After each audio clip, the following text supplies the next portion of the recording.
Good afternoon, everyone. Welcome back to Sense for Thoughts. I'm Mo, and today I'm discovering the house of Tower Perfumes, straight from Switzerland for you guys. Now, Tower Perfumes is a perfume brand from Switzerland that is very popularized by L'Air de Désert Marocain from all the way back in 2004 or 2005. It is Andy Tower's biggest success. It's the one that I own a full bottle of, and I've always been intrigued by the brand of Andy Tower. In the UK, it's quite difficult to get a hold of. There's only one place, and it's Les Chores, a niche perfumery in London. They sell samples, they're a bit expensive, they don't offer free shipping. I've always thought I want to go there and sample them, just never had the opportunity, and I don't really particularly like to sample in stores. But luckily, I have a friend in Switzerland, that is of course Daniel from the channel Seldomly Often, and he came to visit and he provided me with a ton of Andy Tower. He gave me a couple of bottles, which I really am grateful for. I will be doing full reviews of those. They were Lone Star Memories, #3, and L'Air des Alpes Suisse, which I absolutely adore and think is a masterpiece. And he provided me with a ton of samples. Now, the samples do come in this very lovely metal kind of case. You slide it open. It's meant to mimic the old style Andy Tower packaging, if you like, where his perfumes came in a metal kind of casing. So you slide it open. I did it off camera because it's making quite a lot of noise. It comes with this very cute book, handmade in Switzerland, where it kind of just talks about the brand, the inspiration, etc. Long-lasting quality. We won't read that. We're not interested in that today. And they come like this in this lovely container. So I have a total of 7. Some might be duplicates, some might be less than 7. I haven't really had a chance to see how many are in this that we'll be going through. So I might have to split this video into part 1 and part 2. And also I have a 10ml decant of Shadid, the new release that is limited edition. Thanks to Prodi from the channel Sensatura for splitting the bottle with me, and for Rich Mitch for being the man who made it all happen. So I'm excited to give that a smell for the first time as well. So we'll do that in this video. So without further ado, let's get started. The way this works is that we will be spraying them all on paper because there's way too many. I'll let you guys know what I think, what I get from them, and how I feel about them. I'll give them a kind of a rating off the bat, how I feel about them out of 10, and whether I'll be trying to put them on skin, wear them, and maybe even seek a bottle. So that's how it will go. Out of respect for Andy Tower, I respect him a lot. I love the man. He's kind of got this grandpa vibe. He's so cool if you look at his Instagram. He's such a lovely guy. He's has this old man energy, like a granddad. Out of respect for his work, because I absolutely adore L'Air de Désert Marocain, one of my favorite perfumes ever, I will probably end up wearing all of these on skin, but it would take forever for me to kind of document all of that. So to make it fair, I'll pop them all on paper. So let's start off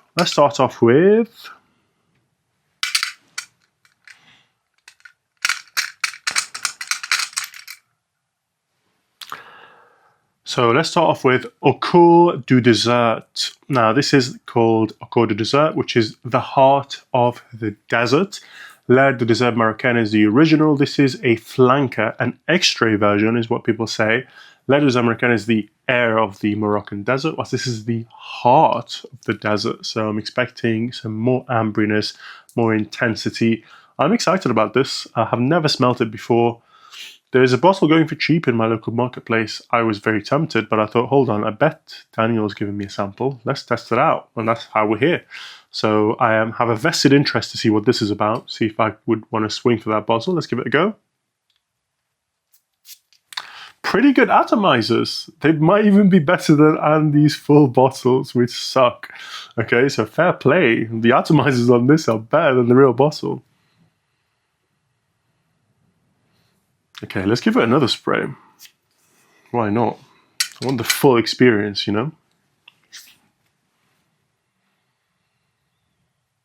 Off the bat, it smells like L'Air de Désert Marocain. Like, it's quite clearly very similar. It has the exact same spices. To me, they're kind of sweet spices. They're not culinary. It doesn't smell like a kitchen. It smells very romantic, like Aladdin. You know, you're on the carpet, or you're Aladdin and you're traveling on this carpet. It's a very cartoonish take on the desert. It's very romanticized. It's like a painting of a desert. Cartoonish is a bit of maybe an insult. This is more of a painting of a desert. It's not a photograph of a desert, that's for sure. It's too romantic for that. As a person from the Sahara Desert, no. Okay, no, it does not smell like this, guys. Okay, it's very harsh, actually. Doesn't particularly smell of spices either. I don't know. I mean, I'm sure it's obvious, right? Yeah, it's absolutely wonderful. On paper, it's surprisingly light. Okay, it's not as light and as diffusive as Leather des Americaines. It definitely has more base, but I bet you on skin this will have a deeper base, a more ambery base. Yeah, it's absolutely wonderful.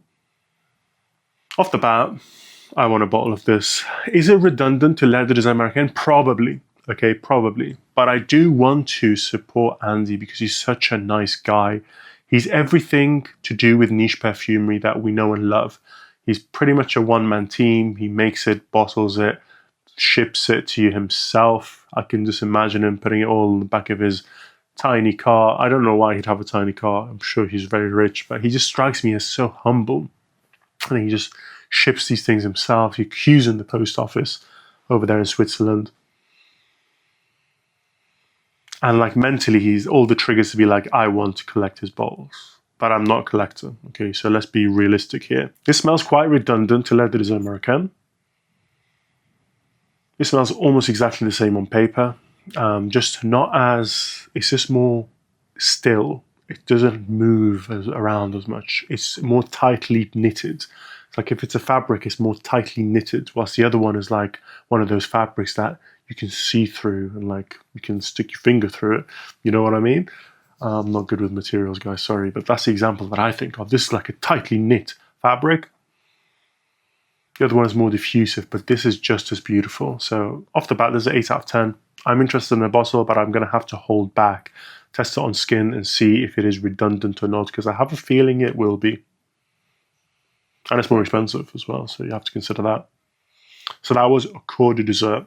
Moving on. Next up, we have Incense Extreme.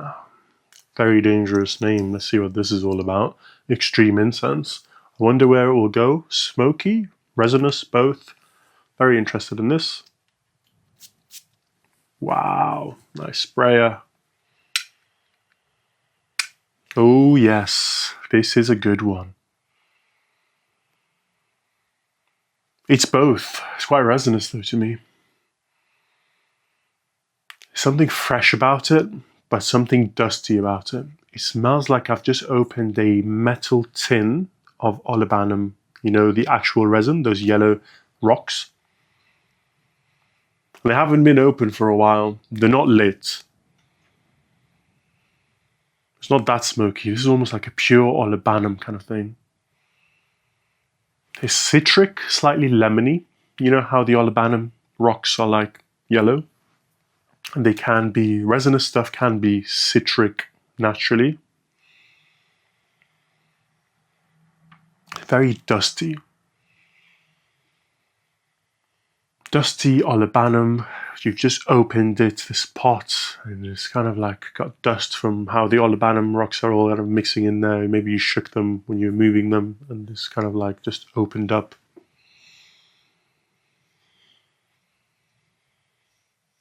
It's a beautiful one. I think I prefer Olibanum by Perfume Roma off the top.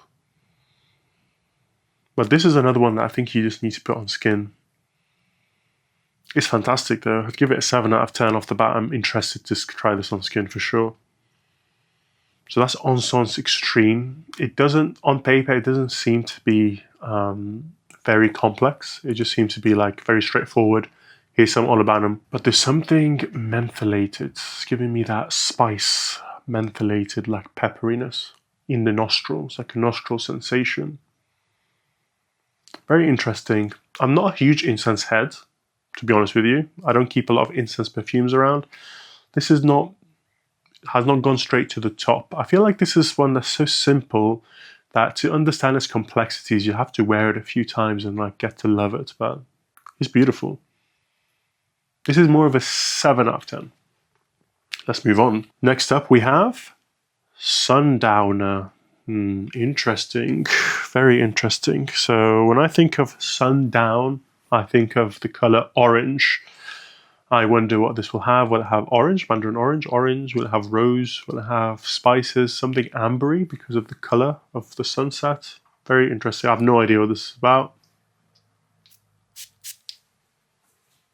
Give it a spray.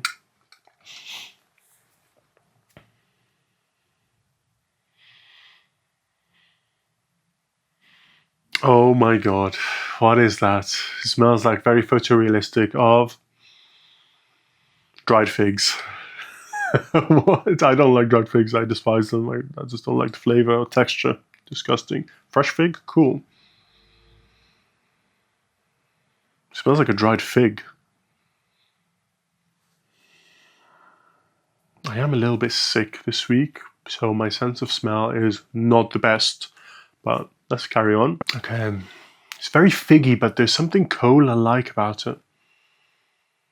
But like, not Coca-Cola that we like as kids and stuff. This is like if your great-great-grandmother made Coca-Cola at home.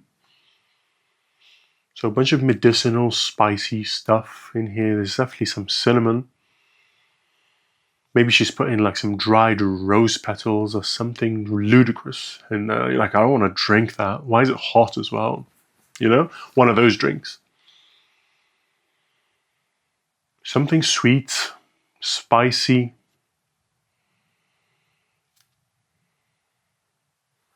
It's striking me as like a rose, but like, you know, the Serge Lutens roses, where you're like, whoa, where the hell did you get that rose from? It's old as hell.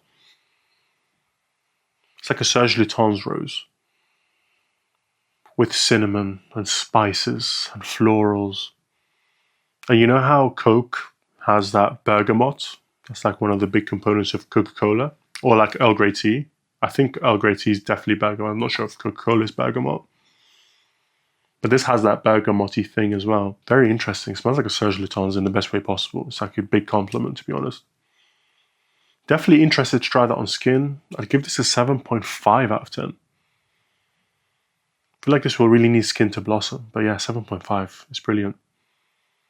The fig thing is gone. I think it's just my brain has that connection because I really dislike dried figs. The cinnamon rose thing is giving it a figgy kind of thing, I think. Now we've smelled Sundowner. Let's move on to Heraud. I've heard bad things about this. That's some kind of powdery cacao. I'm not really big on chocolate perfumes, let alone powdery ones, so I'm not expecting the world. Big sprays as usual. Oh, okay, interesting.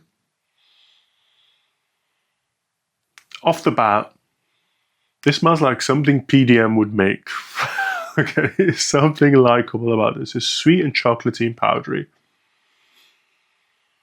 This is like something that's in the base of Carlisle, but like they haven't fully like gone full Ambroxan, let's make it like as likable as possible kind of thing.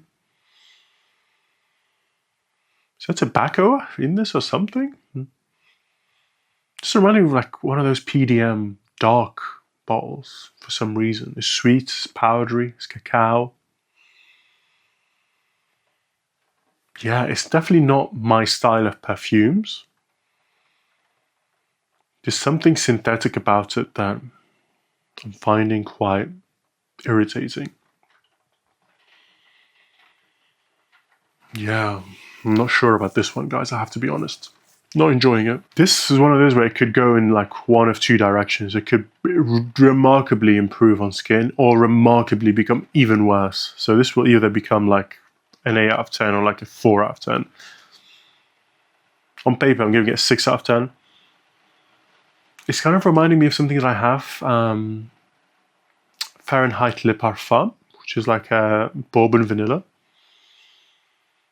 Kind of a cola thing, but this is a lot more powdery and a lot more cacao powder, cocoa powder. Yeah, I mean, I really don't like this off a strip. 6 out of 10 at best. Maybe even a 5.5 for that one. So that was Heraud. Next up we have Fille en Rose de Kandahar. Very interesting. You don't really get ingredients out of Afghanistan for obvious reasons. Cost being one. Or rather just the hassle of getting something out of there.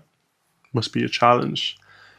Didn't really hear about roses in Afghanistan very much, so I'm very intrigued. Is this like another one of those like Taif rose? Because Kandahar I know is a desert region, so I'm wondering if it's one of those like, oh, why is some random roses growing in our desert like Taif rose, you know? Maybe it'll be smell like Taif rose. Let's give it a go. These atomizers are amazing. Oh yeah, okay. This is like a fruity rose, like this is like a fruity rose. It feels like a Turkish delight kind of thing. Wow, I really like this one off the bat. I want to wear this. It smells great. I wonder if it will go a bit more masculine on my skin because it smells quite feminine to me. It's unisex but like leaning feminine, like it's on the edges on paper. It smells like dried fruit, rose water, Turkish delight. Something quite citrusy about it. Something quite light about it. There's no like oud or anything woody or like dense in the base. It really allows the rose to show its facets. For a fresh kind of rose, this is one of the favorites I've smelled. Off the bat, I prefer this to Rose de Jamal by Les Indomptables. I prefer this to Taif Oud by Roger. These are very highly rated and very expensive roses. This is amazing. Maybe I'm falling into the marketing. Maybe it's a little bit of a gimmick. How much rose from Kandahar is in this? I bet you it's a bunch of roses that he uses. Could be gimmicky, to be honest with you guys, but it smells great, and that's all I care about in the day. Very light spiciness, but it's like, it's just making you think Oriental, but it doesn't fully go into that like, this is Oriental perfume, like Portrait of a Lady singing from the balcony, I'm an Oriental perfume. This is like more subtle, you know? It's like in the wind. Yeah, I love this one. 7.5 out of 10. Very highly rated. Off of first sniff. Let's move on. So that was Fille en Rose de Kandahar. Next up we have Phtaloblue. I've never heard of this one. It's very rarely spoken about. I don't know what the name means. It's kind of it sounds funky from the name. Let's give it a go. What's blue? What is it? Let's give it a go.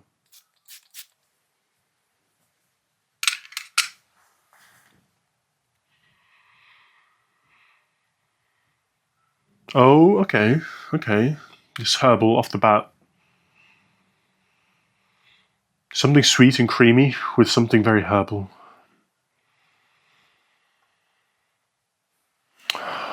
Wow. Okay, what the hell is this? It has like the texture of like a shaving foam. There's something in the base of this that's similar to L'air des Alpes Suisse.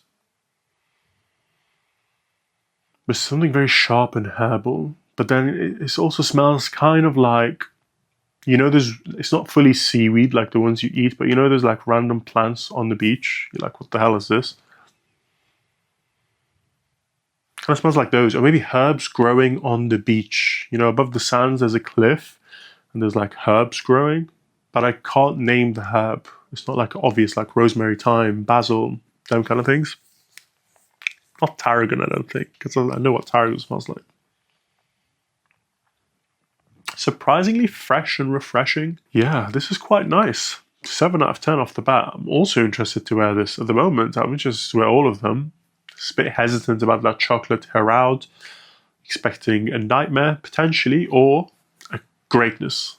But this one, very interesting. I wonder why this doesn't get spoken about as much. I really am intrigued by this one, how it will wear on skin. Very interesting stuff. There's like a creaminess, and then there is a herbalness. And I don't know why I'm thinking of like unnamed herbs, unidentifiable herbs growing on a cliff at the seaside. There's not a lot of saltiness, but I'm just thinking of the seaside. I'm not sure. We'll check the notes. So that was Phtaloblue. Next up we have Oud. Now I love Oud. Let's give Oud a few sprays. Maybe one because, I mean, it's Oud, right? It's Oud, right? Is it real Oud? I think so, right? Let's just do one spray, guys. I'm glad I left it till the end. It was totally by fluke.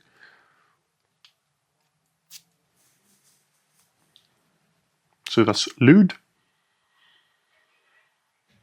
Oh, it's the Oud that I hate, guys. This smells like a straight up car tire that you've driven for 100,000 miles and then you decided to do donuts in the car park of your local supermarket. And now the rubber is on fire, your car is on fire, it smells like shit. It's absolutely just the type, it's very basic, it seems like a one-note wonder kind of thing. Here's Oud from the name. But it's exactly the Oud that I just don't like. It's just like that burning rubber thing. I have to be honest, I absolutely despise this one. 5 out of 10, just out of the sheer respect for Andy that I have. If I get really bored, I might put this on skin, but this one is stinky. So ouds can go in many different directions. They can be really shitty, poopy ouds. They can be quite fermented, cheesy. They can be smoky. They can be balsamic. They can be earthy. And they can be rubbery. And that's like the worst of all of them. Like, this straight up smells like lead pencils and burning rubber. And it's not for me, guys. 5 out of 10 at a push. At a very big push for this one. Wow, Oud is a big miss by Andy, I have to say. Not impressed. So one of them was a duplicate, another Fion Rose de Kandahar, which is great because I really want to wear this one. I probably will never finish those two samples. That's brilliant. And next up, last but not least, we have Shadid. Interesting. I've read the notes, watched a few videos. When it first released, that was like 2 months ago. Pretty much forgotten. All I know is that it's meant to smell, meant to have cypriol and vanilla. Let's give it a go.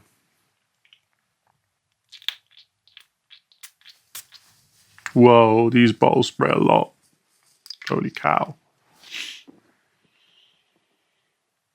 Ooh, okay, interesting. Off the bat, this is better than Oud. Okay, but what isn't? Okay, from all of these, they all are. Let's focus up and try and understand what it is we're smelling here. There is a distinctive sweetness to this, Shadid. The name is a total miss for me so far. I don't get it. Okay, Shadid means, depends on the context. It's an Arabic word, okay, which is trying to tell us Oriental perfumery. Although it's apparently inspired by the desert in Nevada. Don't get me started. That's some nonsense, okay? Then just use a bloody, call it, I don't know, Vegas or I don't know, like just use something that's relevant to the brief. This feels like just using an Arabic name just for marketing, okay? Shadid depends on the context. It can mean, if you describe the weather as shadid or a storm as shadid, that means it's harsh, okay? It's harsh. When you describe a person as shadid, it means that he is, depends on the person, but it's like firm but fair. Powerful but fair. I don't think it's harsh as in like, oh, he's a real piece of shit. Like Shadid, like, oh, he's a real Shadid. Like, Shadid is like, yeah, you don't want to get on his wrong side. You probably deserve it, but he's going to rinse you because he's Shadid, you know? This is not Shadid, guys. It's vanilla. Okay, it's vanilla and cypriol. There's something green about it. I don't know if it's a cypriol or not. I do get the comparisons to Silver Oud, but Silver Oud does have that vanilla cypriol thing, but it does have a considerable oudy edge. This is like the diet Silver Oud for me. It's not that strong, to be honest. I'm a bit let down. I thought maybe this would be like you know, a real Shadid one, but let's not focus on the name and be unfair on the perfume, okay? It smells like vanilla, okay? Smooth vanilla with a bit of cypriol to add a bit of Middle Eastern edge. Not getting any oud in this, if any. There might be something animalic there, but it's not oud. Maybe it's like the tiniest bit of castoreum. This kind of castoreum comes out better on skin. Yeah, this is a 6 out of 10. It's better than Lude, better than Heraud, but nowhere near the others. The others are like a whole level above for me. So yeah, that was me going through a few samples of Andy Tower. I do believe I have the best three, which is Les Deux Marocains, Lone Star Memories, and Les Deux Alpes Suisses. I will be reviewing those for you guys on the channel. As for these samples, I will test them all on skin. Maybe not Lude, because guys, I can't stand that burnt rubber. But out of respect for Andy, I will test them all on skin. Phtaloblue is interesting, for sure. Quite unique. I haven't smelled anything like it. Accord de Dessert, very nice, but perhaps redundant, but definitely in the top 3 of the ones I've smelled today. And Fion Rose de Kandahar is just stunning rose fragrance with a bit of a fruity edge. Really want to wear that and see how I get on. Thank you very much, Daniel, for providing me with these samples, and Prodi for this one as well, for splitting your bottle with me. Very interesting stuff. I've tried to keep this one a bit more concise for you guys so we don't end up doing like 15-part video series of discovery again. Just my thoughts off the cuff. Thank you very much for watching, and we'll see you next time.